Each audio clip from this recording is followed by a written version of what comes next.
Hey guys, we're going to talk about clutching, and one of the most important things you can do as a counter-terrorist when clutching, and just in a 1v1, 1v2, there's a lot of scenarios that you could use this, is just tapping the bomb as soon as you possibly can. This is going to do so many things for you. It's going to bring out the terrorists wherever they're hiding. It's going to, you're going to figure out where the terrorists are, and this is really your best bet of winning clutches. A lot of people are impatient and will peek you. You don't want to always stick the bomb. Most of the time when you have 30 seconds, 25 seconds, 20 seconds left, your best bet of winning the round is to fake defusing and then just killing him. Holding the bomb is not gonna, like, there's times where you can hold the bomb and just stick it, but most of the time when you're working on clutching, you'll want to tap the bomb, bring him out, and just kill him and then get back on the defuse if you have a decent amount of time. So a lot of times when I'm watching people clutch and they don't tap the bomb, the terrorist has no reason to peek you at all. Like, you have to win by touching the bomb and defusing. So the terrorist, there's no sense for the terrorist to peek you. So sometimes, let's say the bomb is, planted here in the front. We have a guy come in here. He comes in, jumps around the site. Oh, no one's sight. Okay, I'm gonna run in hut now. And let's say that the enemy is in hut. This guy in hut has no reason to peek you or even fight you because you haven't touched the bomb yet. So as soon as this guy figures out, oh, this guy's gonna chase me in hut. Oh, ring around the rosy. Oh, he's in hut. Open up squeak. The guy goes back out hut door. This guy's just playing with him until he's touching that bomb, and then that's when it gets serious. So the first thing you want to do when you're clutching is to find out where the terrorist is first. And the best way to do that is by tapping the bomb. So you tap the bomb. So let's say we have this scenario here. The bomb is right here. You don't know where the terrorist could be. He could be in hut or heaven. So the first time we tap it, we tap that, put our back to hut, and just kind of put our crosshair here.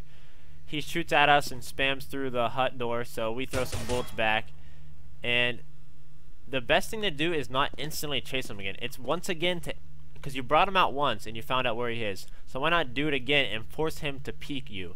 So once again, we found out he's in hut, so we quickly tap it again, and then we can just change our angle here. So just tap the bomb, and a lot of the time a guy will come out just like this. If the bomb's planted there, he'll just come out thinking that you're on the bomb already. If you just simply change up your angle and shoot him in the side of the head here, you're just gonna force him out. And once again, I said not to do, like, we tap the bomb first, we think he's heaven, we find out he's hut with that first tap. You want to tap it again before you chase again, so that he's more likely to run towards you than away from you. If you don't tap it that second time, he can still play ring around the rosy and just play the bomb's timer, and hopefully you don't have enough time at the end to defuse, even if you happen to kill him. So tapping the bomb is very important, and I have some scenarios, a couple scenarios on just analyzing why touching the bomb is a good idea and bringing out your enemy. And hopefully this will help a lot of you guys in clutching. Alright, so here's another scenario. It's going to be a 1v2 for bum. And you'll notice that the CTs come down here and they decide not to touch the bomb right away. So bum didn't even have to necessarily peek when he did. But I think this is a really good play from him. He planted on the site and then just completely got out of it and started to walk towards the vent flank. So right now the CTs are opening toxic and just running around cluelessly without even touching the bomb.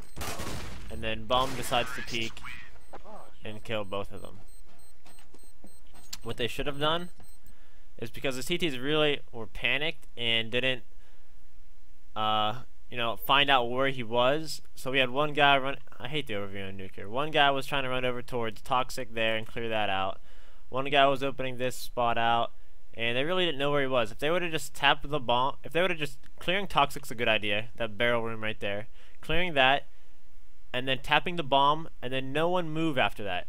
Both of them just look for him to be peeking. So if they just tap the bomb here, and then one guy could look at the vents, one guy could look at the ramp, and then when they both find out where the guy is, if they're low enough on time, then one guy can stick the bomb while the other guy meat shields in front of him and tries to kill the guy. And if he's in vents, you can do the same scenario. A guy can hold it. That way, the one guy that's covering him knows where he's covering him from.